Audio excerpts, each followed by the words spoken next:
সমুদ্র মন্থনের সময় দুই ধরনের রত্ন লাভ করা হয়েছিল। প্রথম হলাহল, যার প্রভাব থেকে এই সমস্ত সংসারের জীবের প্রাণ বাঁচানোর জন্য মহাদেব তাকে নিজের কণ্ঠে ধারণ করে নিয়েছিলেন। আর দ্বিতীয় অমৃত, যেটা কিঞ্চিত পরিমাণ মাত্রায় পাওয়া গেছিল। কখনো কখনো জীবনে এমন কোনো বস্তু যা আপনি প্রয়োজনের থেকেও অনেক বেশি মাত্রায় ভোগের জন্য লাভ করে থাকেন, তা আপনার জন্য বিষ প্রমাণিত হতে পারে। যেমন জল, প্রয়োজনের থেকে অনেক বেশি মাত্রায় যদি এই জল আসে তাহলে আপনার প্রাণ কাটতে পারে, কিন্তু পরিশ্রমের পরে এক পাত্র শীতল জল দ্বারা আপনি যদি স্নান করে নেন তাহলে তা আপনার শরীরের জন্য অমৃত হবে। পরিশ্রম করার পরে যদি আপনার শরীর এক পাত্র খাবার লাভ করে তাহলে তা আপনার শরীরের জন্য অমৃত। কিন্তু যদি কোনো পরিশ্রম না করেই আপনি দিনরাত শুধুই খাবার গ্রহণ করতে থাকেন তাহলে আপনার কাছে তা বিষ সমান। বিষ এবং অমৃত গ্রহণ করাটা আপনার উপরে নির্ভর করছে। কোনো বস্তু আপনার পক্ষে বিষও হতে পারে, আবার অমৃতও হতে পারে। নির্ভর করছে যে আপনি সেটা কিভাবে ব্যবহার করছেন, কতটা মাত্রায় ব্যবহার করছেন। আসুন আমার সাথে ভালোবেসে বলুন, রাধা রাধা। হয়তো আপনার মনে কখনো এই প্রশ্ন আসতে পারে যে ইমারত কেন নির্মাণ করা হয়, কেন উৎসব পালন করা হয়, কেন মানুষ নিজেদের জন্মদিন পালন করেন, কেন দোল, বিজয়া দশমী, রাখি, দীপাবলির মতো উৎসব পালন করা হয়। যদি এগুলো পালন না করা হয় তাতে কি যায় আসে? যদি এই দোল উৎসব পালন না করা হয় তাহলে কি এই সংসার ভুলে যাবে যে নারায়ণের প্রতি ভক্তির কারণে ভক্ত প্রহ্লাদকে অগ্নি স্পর্শও করতে পারেনি? যদি বিজয়া দশমী পালন না করা হয় তাহলে কি এই সংসার ভুলে যাবে যে এই দিনে শ্রীরাম রাবণকে বধ করেছিলেন? যদি আমরা দীপাবলির এই উৎসব পালন না করি তাহলে কি এই সংসার এটা ভুলে যাবে যে অযোধ্যাতে অমাবস্যার এমন এক রাত এসেছিল যে রাত্রে অযোধ্যা পূর্ণিমার থেকে বেশি উজ্জ্বল হয়ে উঠেছিল? যদি এই রাখি উৎসব পালন না করা হয় তাহলে কি এই সংসারের ভাই এবং বোনেরা একে অপরের প্রতি ভালোবাসা কি সেটা ভুলে যাবেন? বিষয়টা ভুলে যাওয়ার নয়, বিষয়টা হলো মনে রাখা। যখন জীবনে আমরা কোনো একটা স্থানে পৌঁছই, উপলব্ধিগুলোর উৎসব পালন করি, যাতে সেই মুহূর্তে আমরা সকলের মধ্যে আনন্দ ছড়াই এবং মানুষ সেই মুহূর্তটা মনে রাখেন। এই স্মৃতিগুলোই মানুষের মধ্যে বিশ্বাসের জন্ম দেয়। এই বিশ্বাস যে আগামী যেদিন আসছে তাতে আরো আনন্দের সম্ভাবনা রয়েছে। ভালোবাসার এই উৎসব, ভালোবাসার এই পার্বণ, এটা মানুষের মনে বিশ্বাসের জন্ম দেয় যে প্রত্যেক যুগে কেউ না কেউ এসেছে এবং পরবর্তীতেও আসবে। তাহলে আসুন আমরা ডুবে যাই আমার লীলার এই প্রেম যাত্রায় এবং ভালোবাসার এমন একটা উৎসব পালন করা যাক যা এই সংসার যুগ যুগ পর্যন্ত মনে রাখবে।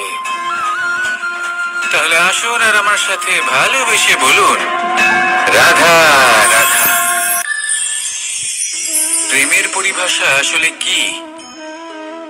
ভিন্ন ভিন্ন ধরনের ব্যক্তি, ভিন্ন ভিন্ন ধরনের প্রেমী আলোচক বিভিন্ন ধরনের পরিভাষা প্রদান করেন এই প্রেম নিয়ে। কিন্তু প্রত্যেকের মনেই কখনো কখনো এই প্রশ্ন এসেছে, এই ভালোবাসা আসলে কি?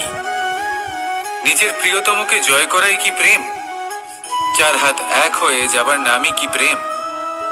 নিজের আবেগ ব্যক্ত করাই কি ভালোবাসা? না, প্রেমের অর্থ কাউকে লাভ করা নয়, বরং তার মাঝে বিলীন হয়ে যাওয়া। যদি কারোর হাত ধরে থাকি তাহলে আজীবন তার সাথে পথ চলা হলো প্রেম।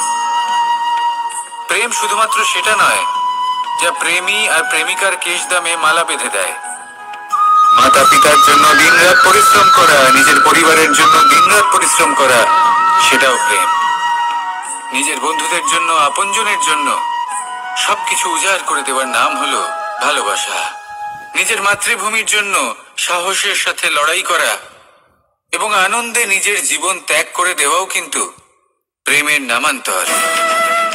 সেই জন্য যারা বুদ্ধিমান ব্যক্তি তারা কখনো প্রেমের পরিভাষা খুঁজতে চান না, কারণ তারা জানেন যে এই প্রেম কতটা বিশাল। তারা জানেন যে এই প্রেম হলো এক বিশাল সাগর, যাকে নিজের মুঠোয় ধরে রাখা যায় না। সেই জন্য এই প্রেমের সাগরে ডুবে যান এবং সকলকে ভালোবাসতে শিখুন। যদি সবাইকে ভালোবাসতে পারেন, তাহলে তাদেরও কল্যাণ হবে যারা আপনাকে ভালোবাসে, তাদেরও কল্যাণ হবে যাদেরকে আপনি ভালোবাসেন, আর আপনারও কল্যাণ হবে। আর তখন এই মন ভালোবেসে বলবে, রাধা রাধা। কখনো কখনো আমরা খুব ব্যথিত হয়ে পড়ি। আমরা নিজেদের পরিবারের জন্য এত কিছু করি, আর তারা আমাদের দেখলেই ভয়ভীত হয়ে পড়ে, আমাদের দেখলে বিরক্ত হয়। কখনো নিজেদের সন্তানকে বিকাশের পথে অগ্রসর করার জন্য আমরা তাদের উপর একটু জোর দিই যাতে তারা পরিশ্রম করে, কিন্তু সেই সন্তান আমাদের উপর বিরক্ত হয়ে পড়ে। কখনো সন্তানকে সঠিক শিক্ষা দেওয়ার জন্য আমরা তাদের কিছু সীমা নির্ধারিত করি, তখন সেই সন্তানের চোখে নিজেদের জন্য আমরা ঘৃণা দেখতে পাই। মানুষ কেন ব্যথিত হবে না? দেখুন, যখন সূচের দ্বারা আপনি বস্ত্র সেলাই করেন, তখন সূচের আঘাত সেই বস্তুকে সহ্য করতে হয়, কিন্তু তাতে সেই সূচ বা আপনার উদ্দেশ্যে কোনো প্রভাব পড়া উচিত নয়, কারণ আপনি তো আপনার কর্ম করছেন, আর তাও পূর্ণ নিষ্ঠা ভরে, এবং অবশেষে আপনার উদ্দেশ্য শুভ প্রমাণিত হবে। তাই কেউ বিরক্ত হচ্ছে বলে বা কারোর চোখে নিজের প্রতি ঘৃণা দেখার ভয় কখনো পিছিয়ে যাবেন না। কষ্ট না করে বিকাশ সম্ভব নয়। কর্ম করতে থাকুন, সব কিছু শুভ হবে। আসুন আমার সাথে ভালোবেসে বলুন, রাধা রাধা। মাতা পিতার মনে সবসময় এই বাসনা বাস করে যে ওনাদের সন্তানের যেন মঙ্গল হয়। নিজের সন্তানকে সেই সবকিছু দেবার সবসময় চেষ্টা করতে থাকেন যেগুলো তারা নিজেরা নিজেদের জীবনে কখনো পেতে পারেননি, এবং এই প্রক্রিয়ায় সব থেকে গুরুত্বপূর্ণ বিষয়টি ভুলে যান, নিজের সন্তানকে সেই জিনিস দেওয়া যেটা উনি সব থেকে আগে পেয়েছেন।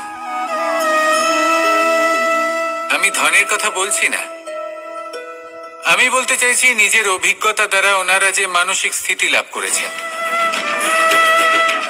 ওনারা যে মর্যাদা লাভ করেছেন, যে শিক্ষা ওনারা লাভ করেছেন, সবার আগে নিজের সন্তানকে সেটা দেওয়া প্রয়োজন।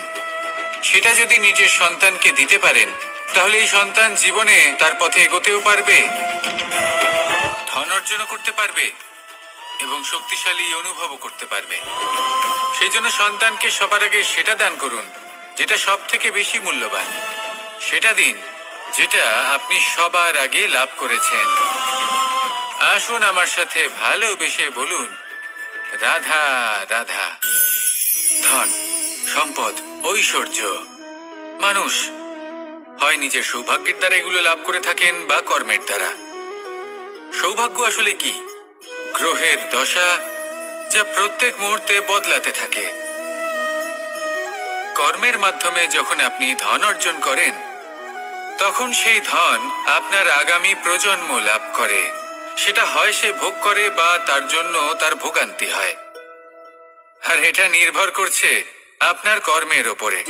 কি কর্ম করেছেন আপনি সেই ধনকে লাভ করার জন্য? যদি আপনি সৎ পথে চলেন, নিষ্ঠা ভরে আপনি কর্ম করে থাকেন এবং তার ফলে আপনি ধন অর্জন করে থাকেন, তাহলে আপনার আগামী প্রজন্ম সেটা ভোগ করবে, সেটা প্রয়োগ করবে নিজের বিকাশের জন্য। কিন্তু যদি আপনি কুকর্ম করে থাকেন, কোন রকম ছলনা করে থাকেন এই ধন লাভ করার জন্য, তাহলে 100% আপনার আগামী প্রজন্মকে এর জন্য ভুগতেই হবে। তাহলে আপনি কি চাইবেন? যে আপনার আগামী প্রজন্ম সুখ ভোগ করবে, নাকি আপনার কুকর্মের পরিণাম ভোগ করবে? নির্বাচন আপনারই। আসুন আমার সাথে ভালোবেসে বলুন, রাধা রাধা। কর্ণ, সূর্যপুত্র কর্ণ, স্বয়ং সূর্যের পুত্র, দেবী কুন্তীর প্রথম পুত্র।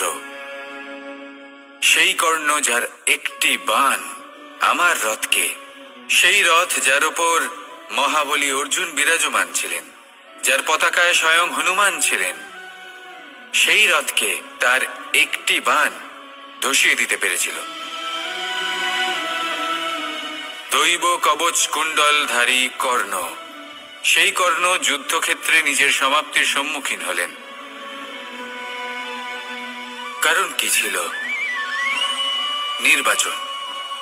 দুর্যোধনের সাথে বন্ধুত্ব রাখার জন্য, তার অনুচিত কর্মে কোনোদিন কোনো প্রতিবাদ করেননি, তাকে সঙ্গ দিয়েছেন এই নির্বাচন। যখন দ্রৌপদীর বস্ত্রহরণ হচ্ছিল, তখন তাকে বাধা দেওয়ার বদলে নীরব থাকার নির্বাচন, তার বিরোধিতা কখনো না করার নির্বাচন। এই নির্বাচনই কারণ হয়ে দাঁড়ালো কর্ণের পতনে। এই সংসারে সবার উপকার আপনি স্বীকার করতে পারেন, তাকে সম্মানও করতে পারেন, কিন্তু তার সামনে এতটাও নত হবেন না যে নিজের অন্তর্মনের কথাটা আপনি শুনতে না পান। নির্বাচন যদি ধর্মসঙ্গত হয়, তবেই তা শুভ হয়। আসুন আমার সাথে ভালোবেসে বলুন, রাধা রাধা। ভীষ্ম একটা মহান নাম, দেবী গঙ্গার সুপুত্র। স্বয়ং বৃহস্পতি এবং পরশুরাম ছিলেন ওনার শিক্ষাগুরু। অত্যন্ত মহান যোদ্ধা ছিলেন, কিন্তু এই মহান যোদ্ধা, ইনি ইতিহাসে আজ পর্যন্ত সেই সম্মান পেলেন না যার উনি যোগ্য ছিলেন। কারণ নির্বাচন। রাজ সিংহাসনের সেবা করার প্রতিজ্ঞা নিয়েছিলেন উনি। এবার রাজ সিংহাসনে যেই বসুক না কেন, তার সেবা করা, তার প্রত্যেক আদেশ পালন করা, এটাই ছিল ওনার প্রতিজ্ঞা। তা সেই ব্যক্তি উচিত হোক বা অনুচিত, সে উচিত পথে চলুক বা অনুচিত পথে চলুক, সুপাত্র হোক বা কুপাত্র, উনি তার সেবা করতে থাকলেন, তার প্রত্যেক আদেশ পালন করতে থাকলেন, নিজের প্রতিজ্ঞা পালন করতে থাকলেন। ধৃতরাষ্ট্র নেত্রহীন অবশ্যই ছিলেন, কিন্তু এতটাও নেত্রহীন ছিলেন না যে উনি প্রজাদের চোখের জল, ধর্ম অধর্ম দেখতে পাবেন না। উনি সব বুঝতে পারতেন। আর এদিকে ভীষ্ম নিজে প্রতিজ্ঞাবদ্ধ হয়েছিলেন। দুর্যোধন অনুচিত পথে চালিত হচ্ছিল, তাও উনি তাকে সঙ্গ দিতে থাকলেন। আর পরিণামস্বরূপ আজ পর্যন্ত ইতিহাসে উনি সেই স্থান পেলেন না, সেই সম্মান পেলেন না যার যোগ্য উনি ছিলেন। যদি আপনি কোনো প্রতিজ্ঞা করে থাকেন, তা সে যতই কোনো উচিত কারণের জন্য হোক না কেন, যদি আস্তে আস্তে সময়ের সাথে সেই প্রতিজ্ঞা আপনাকে অনুচিত পথে চালিত করে অধর্মের পথে নিয়ে যায়, পাপের পথে নিয়ে যায়, তাহলে সেই প্রতিজ্ঞা ভঙ্গ করা অত্যন্ত আবশ্যক। সময় অনুসারে নিজেকে বদলানো আবশ্যক, নয়তো এই প্রতিজ্ঞা আপনাকে দিয়ে পাপ কর্ম করাবে, কুকর্ম করাবে, আর আপনার বিনাশের কারণ হবে। আসুন আমার সাথে ভালোবেসে বলুন, রাধা রাধা।